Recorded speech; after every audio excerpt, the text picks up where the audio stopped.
Saya katakan beliau saya anggap sebagai orang tua saya, sebagai guru saya. Wah, itu alasan klasik macam-macam. Saya juga kaget sampai hari ini, Pak. Bahkan ada orang yang bilang, udah kok ke Prof seperti itu. Saya katakan, saya udah diem, kok Prof masih ngegas. Saya harus melawan, saya bilang seperti itu. Ya, saya hormati Prof, orang tua dan guru saya. Akhirnya saya putuskan, itu dulu. Betul, Pak. Prof membunuh anak-anak yang Prof didik sendiri, Prof. Kalau begini caranya, Prof. Saya punya karir dari kecil, Prof. Saya tidak pernah pakai fasilitas apa-apa. Tiba-tiba Prof mencoba membenturkan saya dengan yang amat saya hormati, Pak Budi Gunawan tadi. Bagi saya, takdir saya, kalaupun saya harus berhenti di sini, saya berhenti, Prof. Mimpi saya jadi anggota DPR. Nggak pernah saya punya cita-cita. Tadi Prof begitu keras. DPR itu keras, padahal Markus minta proyek. Prof harus cabut itu. Saya minta Prof cabut. Banyak keluarga-keluarga kami, Prof. Saya ini dari awal nggak setuju jadi anggota DPR. Ngapain kamu? Hidup sudah begini, udah ini. Tapi dengar kayak begini, jangan-jangan orang nyangka anggota DPR kayak yang seperti Prof katakan. Saya minta nih Prof cabut. Atau nanti saya juga perkarakan ini. Pak Ketua alergi dikritik malah nyerang balik personal. Saya kaget tiba-tiba saya nggak pernah ngomentarin Bapak. Saya lagi namanya diserang. Saya diancam. Saya dibilang menggertak. Tadi di sini Pak Mahfud MD ke Arteria Dahlan. Jangan gertak saya juga bisa gertak saudara. Sekarang saya juga bisa gertak. Nggak ada Pak di dunia ini yang saya takutin kecuali Allah.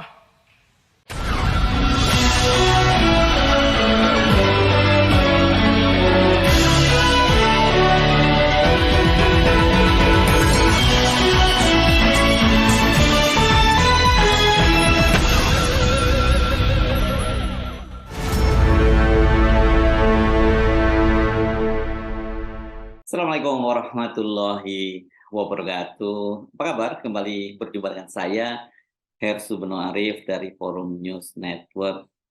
Panas dan dalam tensi yang sangat tinggi. Saya kira itu kata yang mewakili, yang bisa menggambarkan rapat kerja antara Komisi 3 dengan Pak Mahfud MD. Ini Pak Mahfud MD selaku Ketua Komite Nasional Koordinasi Pencegahan dan Pemberantasan Tindak Pidana Pencucian Uang yang berlangsung tadi malam ya, hari Rabu malam. Salah satu momen yang cukup panas itu berlangsung pada sesi kedua setelah jeda atau break untuk buka puasa. Rapat kerja kemarin itu memang dimulai sudah sore ya pada pukul 3 dan break sampai pada pukul 5 dan kemudian dilanjut lagi pukul 7 dan berlangsung sampai menjelang tengah malam. Salah satu momen yang menarik sekaligus mengejutkan itu adalah saat anggota fraksi PDIP Arteria Dahlan ini yang sebelumnya mengaku takut tidak berani adu argumentasi dengan Pak Mahfud MD ternyata terpancing dengan pernyataan Pak Mahfud. Dia menyatakan sejak menyimak pernyataan Pak Mahfud itu sejak tadi malam itu dia mencabut penghormatannya atau rasa hormatnya kepada Pak Mahfud yang selama ini dianggapnya sebagai guru dan orang tuanya. Arteria itu bukan hanya mencabut rasa hormatnya, bahkan dia mengancam akan memperkarakan Mahfud MD karena menyebut anggota DPR itu sebagai makelar kasus. Saya hadir, Pak Mahfud. Insya Allah saya tidak lari dan saya akan dengar yang Bapak sampaikan tadi. Saya adalah orang yang tidak pernah mengomentari Bapak selama ini. Di WA Group, di Twitter teman-teman, di IG teman-teman, di media, di medsos, saya puasa Pak. Saya hormat sama Pak Mahfud. Saya disiplin di doorstop media berkali-kali, saya katakan saya tidak mau bicara. Saya disiplin, saya bicara di forum resmi DPR. Forum resmi rapat kerja dengan PPATK. Forum yang sangat konstitusional. Tiba-tiba saya juga kaget. Setelah itu saya ditantang. Saya mencoba juga untuk sabar, Pak. Semua orang punya keberanian. Saya pastikan saya juga punya keberanian. Tapi saya katakan, saya nggak berani menerima tantangan Prof. Dibully Prof. Cupu, penakut, banyak bacot dan sebagainya. Saya katakan, beliau saya anggap sebagai orang tua saya, sebagai guru saya. Wah, itu alasan klasik macam-macam. Saya juga kaget sampai hari ini, Pak. Bahkan ada orang yang bilang, udah kok ke Prof seperti itu. Saya katakan, saya udah diam, kok Prof masih ngegas. Saya harus melawan. Saya bilang seperti itu. Ya, saya hormati Prof, orang tua dan guru saya. Akhirnya saya putuskan itu dulu. Betul, Pak. Prof membunuh anak-anak yang Prof didik sendiri, Prof. Kalau begini caranya, Prof. Saya punya karir dari kecil, Prof. Saya tidak pernah pakai fasilitas apa-apa. Tiba-tiba Prof mencoba membenturkan saya dengan yang amat saya hormati, Pak Budi Gunawan tadi. Bagi saya, takdir saya, kalaupun saya harus berhenti di sini, saya berhenti, Prof. Mimpi saya jadi anggota DPR. Nggak pernah saya punya cita-cita. Saya tidak takut kehilangan jabatan. Dan saya tidak bisa diancam-ancam. Kalaupun hari ini nanti setelah ini pimpinan saya mengatakan Alteri berhenti, ya saya berhenti, Prof. Karena saya juga bisa terpilih, kalau saya sendiri nggak mungkin. Itu pasti ada budi baik, tangan dinginnya pimpinan. Wong saya bukan orang sana, bisa kepilih. Kalau coba dibenturkan begitu, saya siap. Nggak apa-apa. Itu. Tapi Prof juga ingat, saya di sini mewakafkan diri, Prof, untuk belajar menjadi anggota DPR yang baik.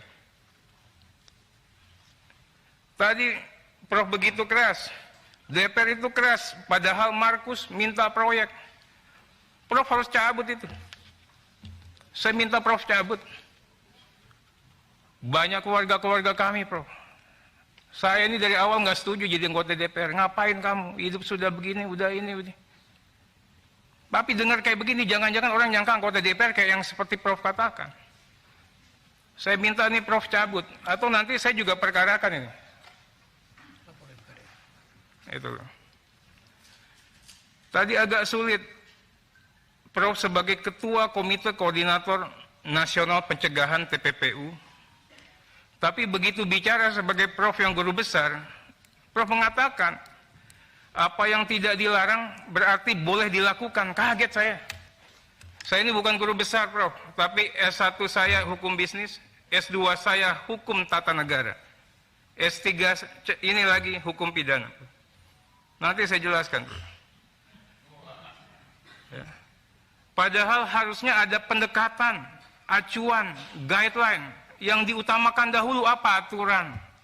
Aturannya di mana? Namanya Perpres 6, Perpres 117. Di situ jelas tupoksinya ketua komite apa. Ini yang kita katakan. Pasal 4 sudah dikerjakan belum sama komite TPPU sama Pak Ketua? Nanti Pak Agus udah dengar belum? Diajak rapat Polri? Saya yakin belum. Menkeu saya yakin belum. Datanya beda kok. Ini kita bukan main catur.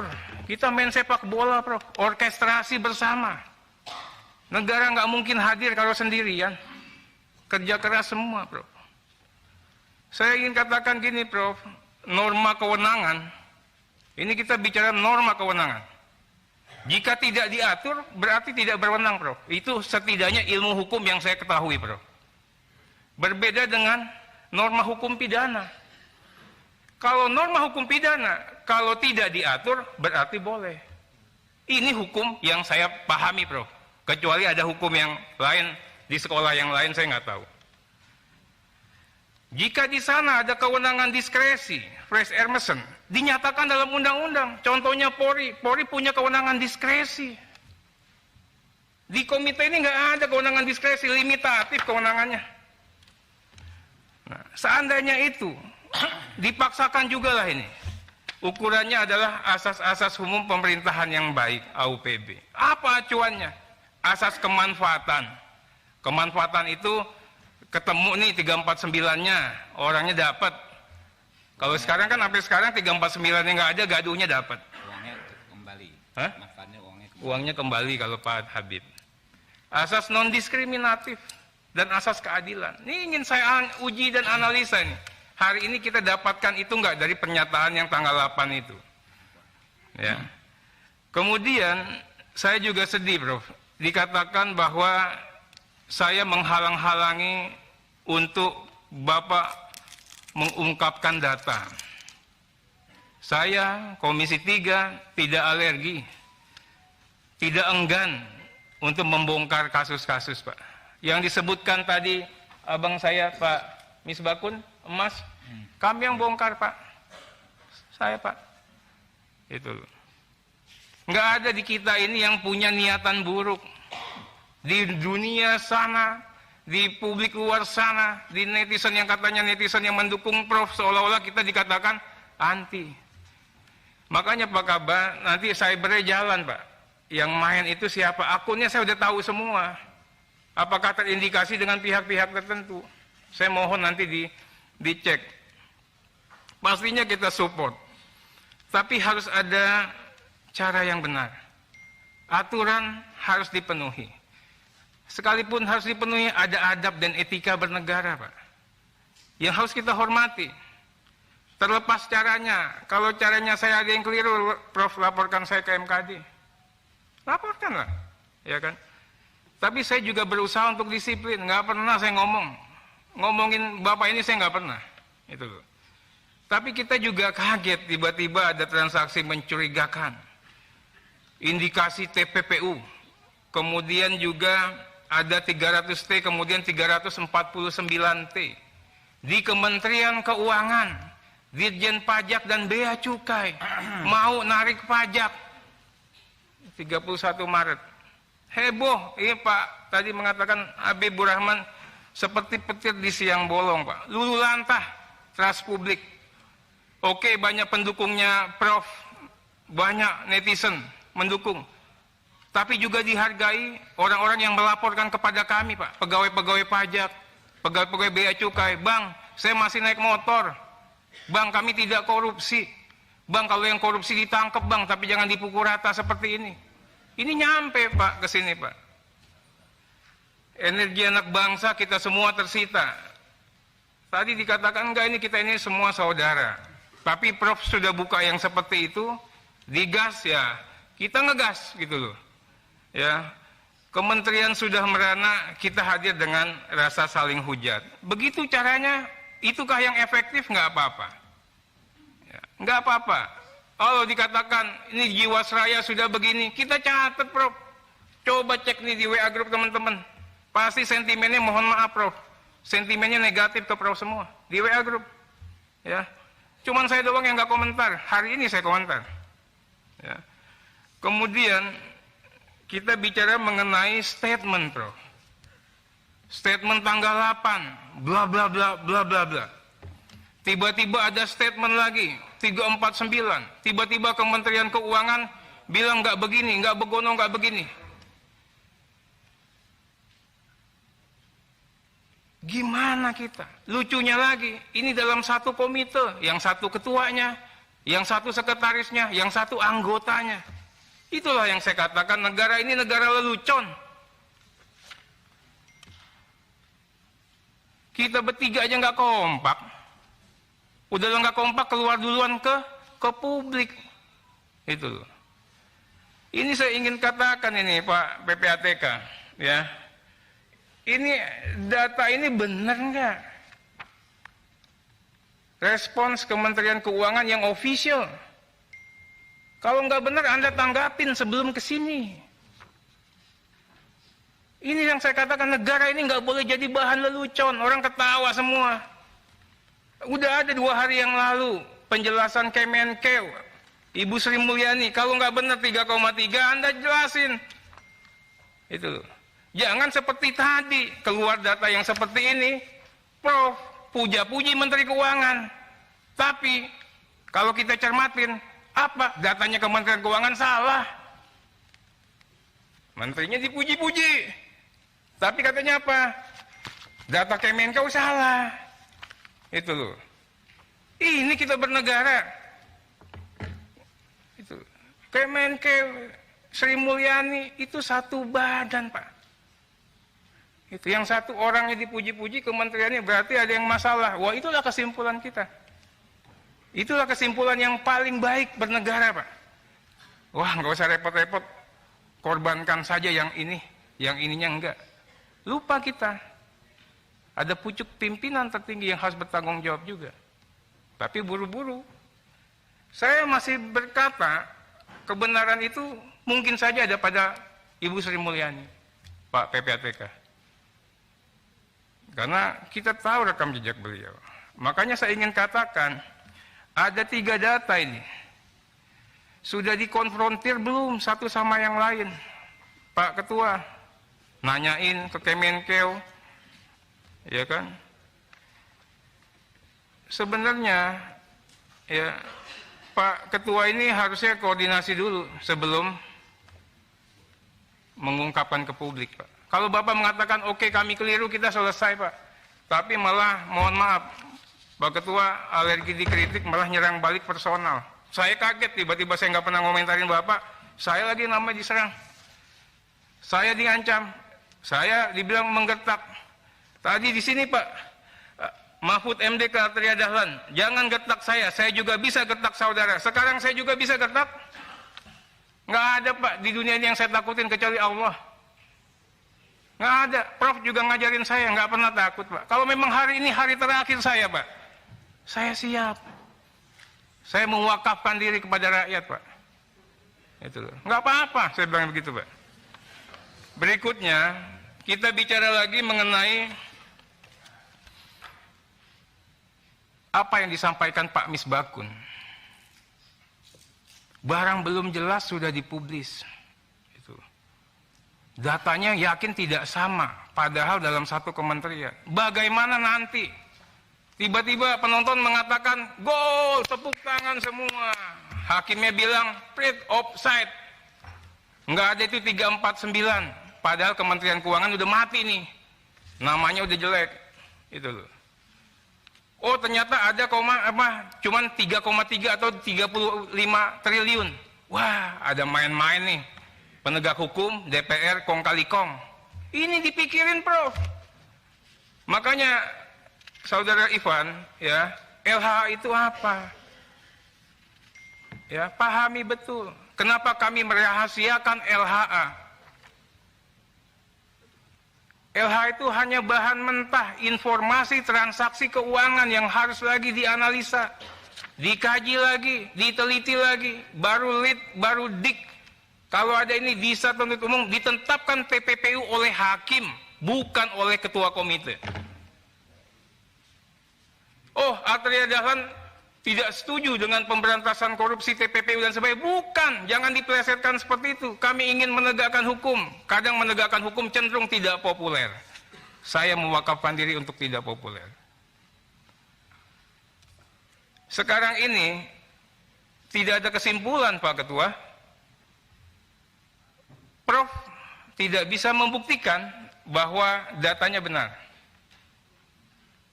Kementerian Keuangan tidak bisa juga mengatakan datanya yang benar. PPATK juga harus mempertanggungjawabkan. Ini yang saya takut, istilahnya tadi agak kenceng itu, agak tajam. Takutnya datanya ini prank gitu loh. Semuanya ketipu nih, seolah-olah ada begini. Ya mudah-mudahan tidak. Tapi kalau kejadian ini kejadian ya pada saat Amerika Serikat 200 tahun yang lalu, Pak. Bagaimana lembaga negara, sesama lembaga negara saling ngintip, saling hajar, saling apa. Ini harus diperhatikan. Sejarah itu kita belajar kan biar kita jangan melakukan perbuatan yang sama. Faktanya, angka final masih jauh.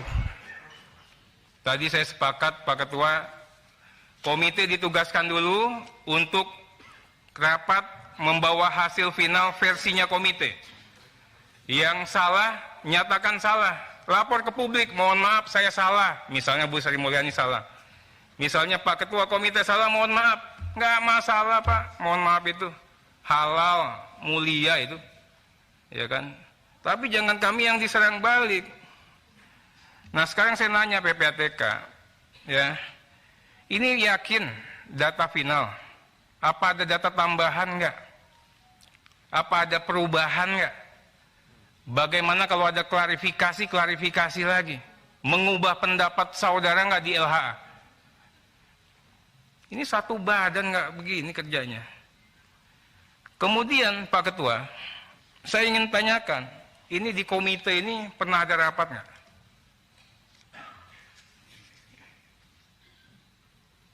Kalau nggak sistem nggak jalan.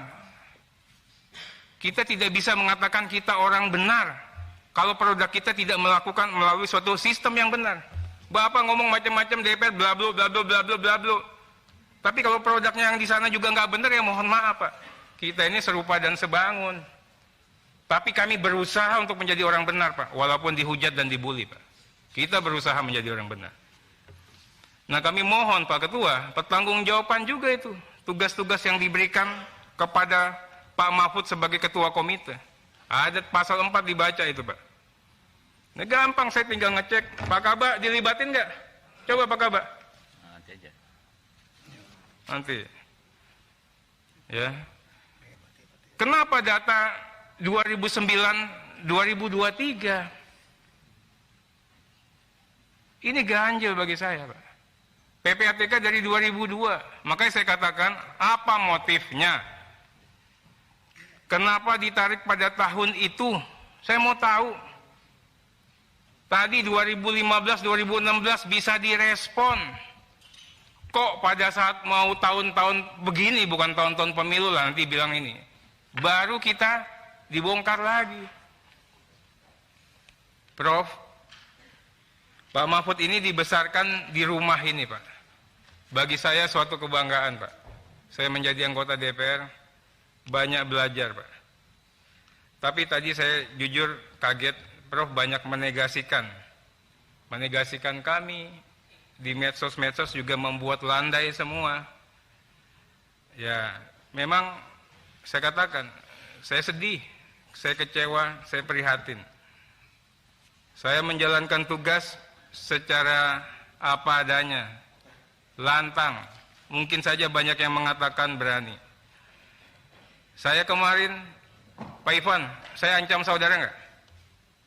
Saya ancam nggak saudara? Nggak ngancam kan? Saya tidak pernah ngancam Pak Mahfud. Saya tidak pernah gertak-gertak orang. Nggak ada Pak.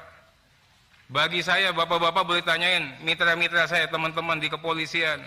Kalau ada apa-apa, koreksilah kalian di tempat-tempat tertutup. Keluar, saya katakan polisi, jaksa, hakim, KPK hebat-hebat. Tapi bukan berarti kita enggak ini yang saya Mas Agus ya. Kita, Mas jangan begini Mas ke depan. Kenapa? Dibilang benar aja, rakyat masih mengatakan polisi belum bagus. Apalagi kalau keluar dari mulut kita Pak. Ini yang saya minta betul. Jadi saya tidak mengancam, saya mengingatkan.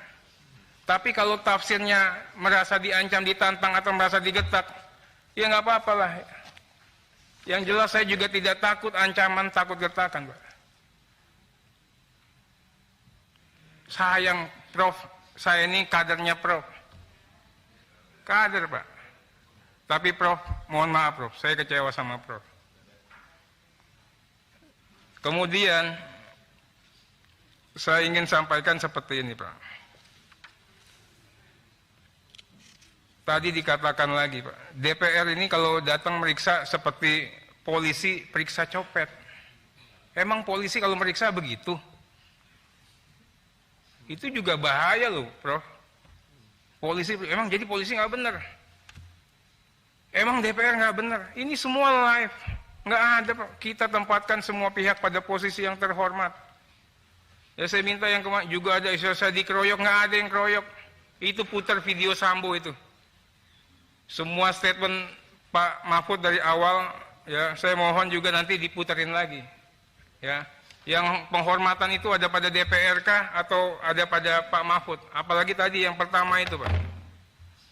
Tiba-tiba hadir, saya maunya begini, saya akan bagi dua ini. Ya udahlah, hanya Pak Mahfud yang diberikan kewenangan untuk bisa ngatur persidangan selain ketua sidang. Walaupun tadi saya katakan paroninya tidak tegas, saya minta diganti. Saya kata nggak bisa Pak. Aturan main ini adalah aturan main kita. Kita punya tata tertib, kita punya aturan main. Tapi Prof bilang begini, ya udah. Semua ini sudah mengalah karena kita tidak mau ribut. Tapi mengalah pun ada batasnya. Kami nggak mau lagi dihujat-hujat, dibully-bully di ruang publik atas nama DPR begini, begono dan sebagainya, Pak. Kemudian kita bicara hukum lagi, Pak. Masalah LHA diekspos ke publik, itu kan hanya agregat. Pasal 11 ini baca, Pak. Nggak bicara agregat, kita bicaranya diksinya dokumen atau keterangan. Ya kan?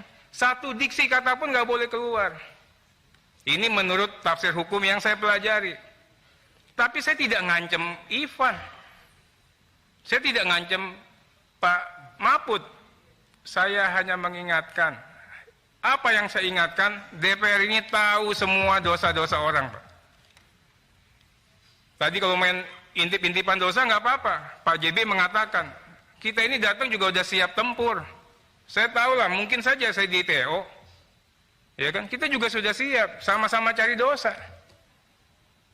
Kalau harus begini, apa boleh buat? Bayangin, Prof.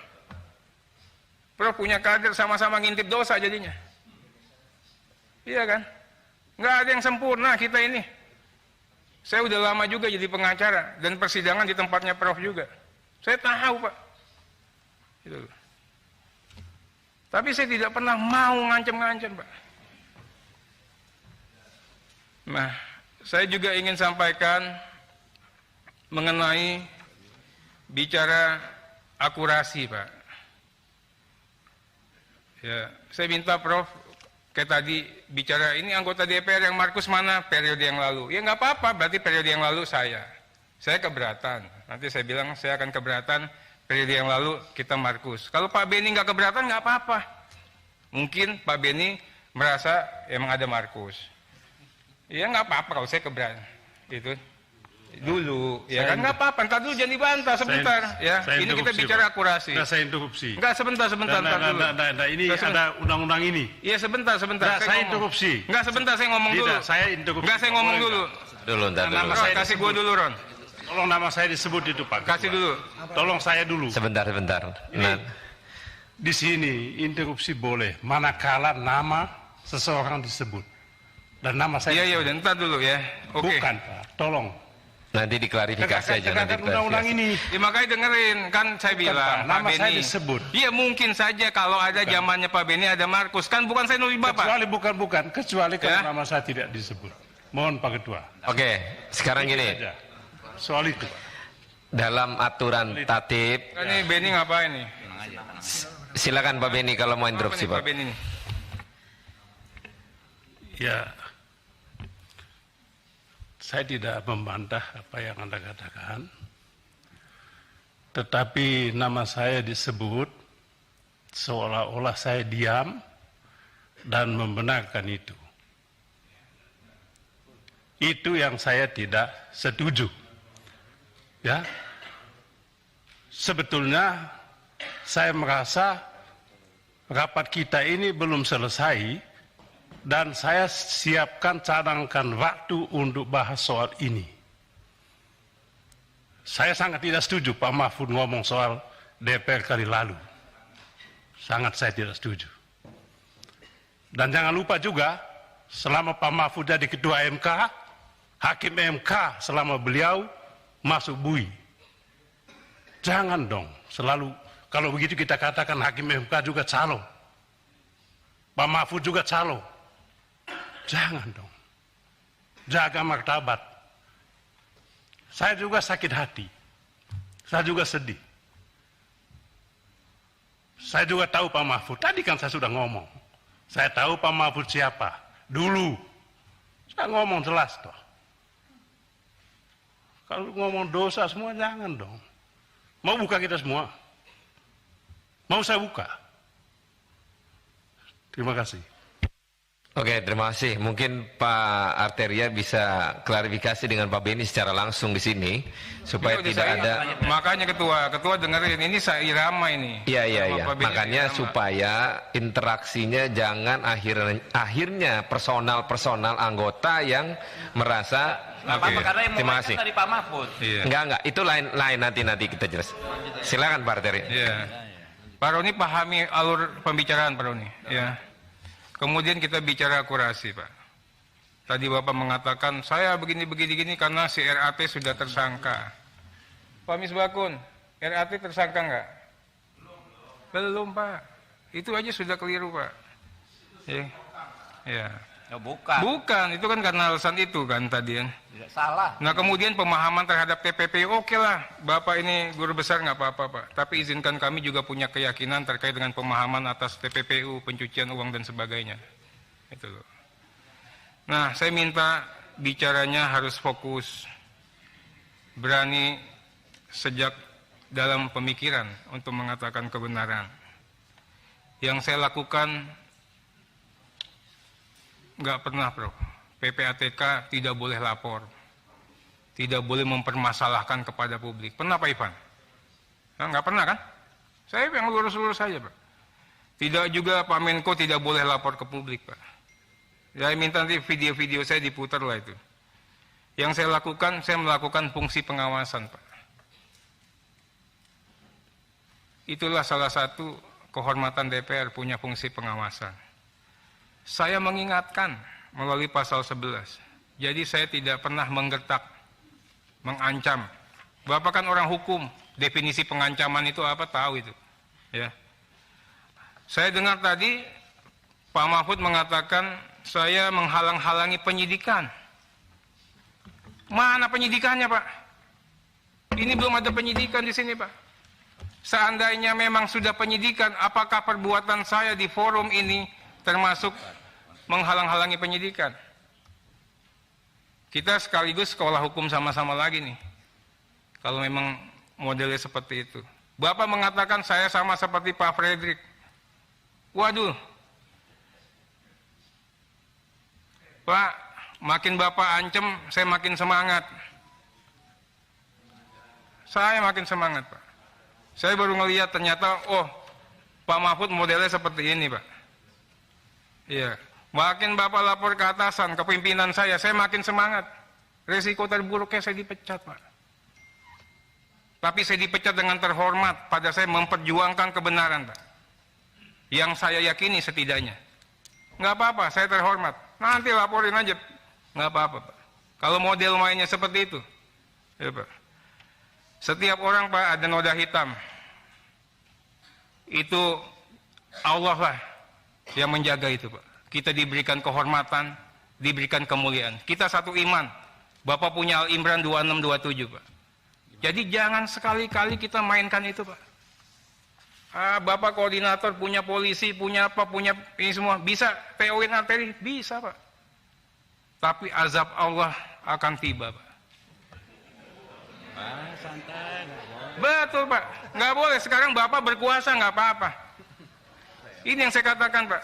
Bapak bunuh kadernya sendiri. Harusnya Bapak bangga punya saya, Pak. Seperti saya bangga dengan Bapak kala itu. Gitu. Nggak apa-apa, nanti saya tunggu Pak Agus. Kalau memang saya menghalang-halangi penyidikan, saya siap mempertanggungjawabkan ini. Baru kali ini saya lihat dari seorang Menko Polhukam, perkataan saya di DPR dikatakan menghalang-halangi penyidikan. Saya bicara tertib, saya bicara disiplin. Saya ini dari orang biasa dari jalanan, Pak, sama Habibur Rahman. Jadi kembali ke jalanan nggak takut.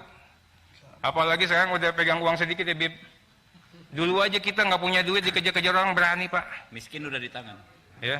Dulu, Pak, dikejar-kejar orang berani, nggak punya kekuasaan, Pak. Masuk Jakarta. Kalau sekarang mau Bapak ancam kayak gimana, insya Allah, Pak, saya istiqomah untuk tidak takut.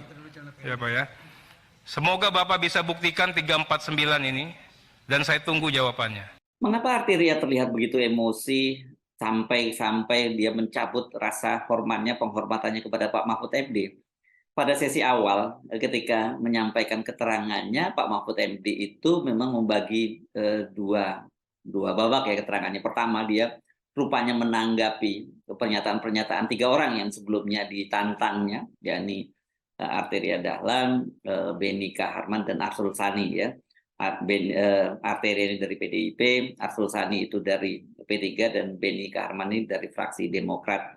Nah, agak berbeda dengan Arteria Dahlan ini, Beni Harman dan Arsul Sani itu menanggapi Pak Mahfud dengan lebih santai, walaupun ya sebelumnya itu pada sesi awal itu Pak Mahfud MD sangat keras ya terhadap 3 orang ini.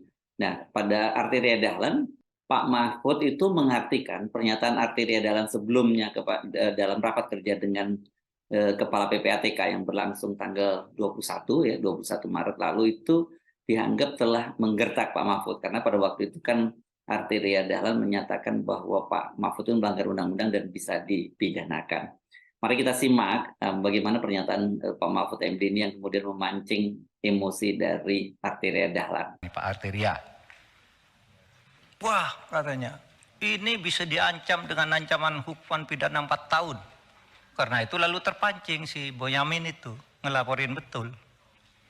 Meskipun dia guyon sebenarnya. Biar yang dipanggil itu menjelaskan, katanya biar Pak Arteria, oleh Marte dipanggil oleh polisi.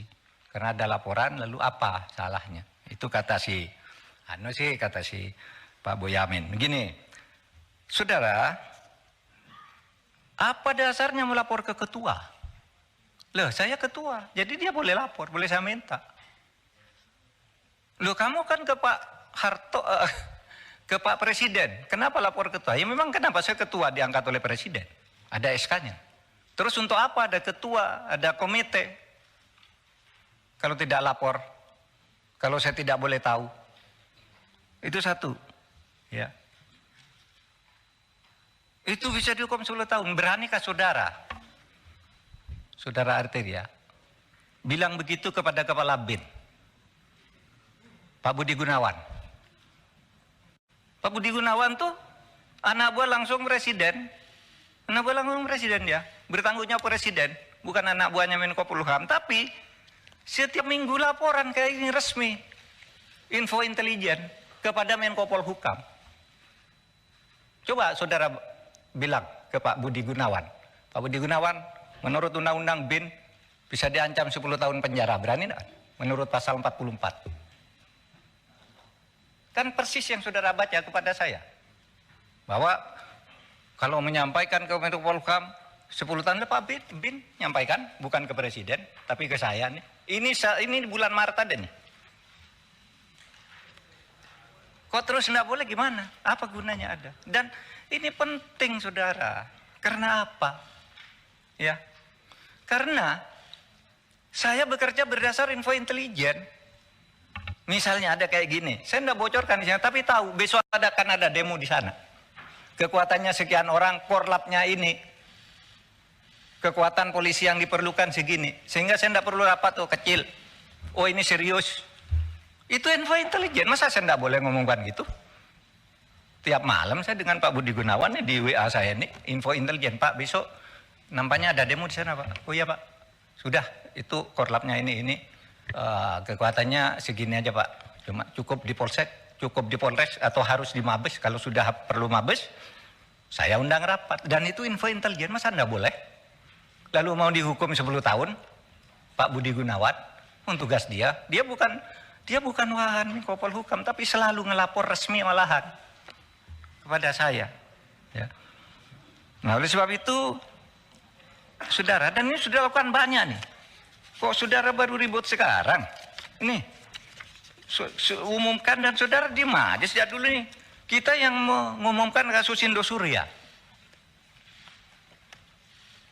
Yang sampai sekarang bebas di pengadilan, kita tangkap lagi.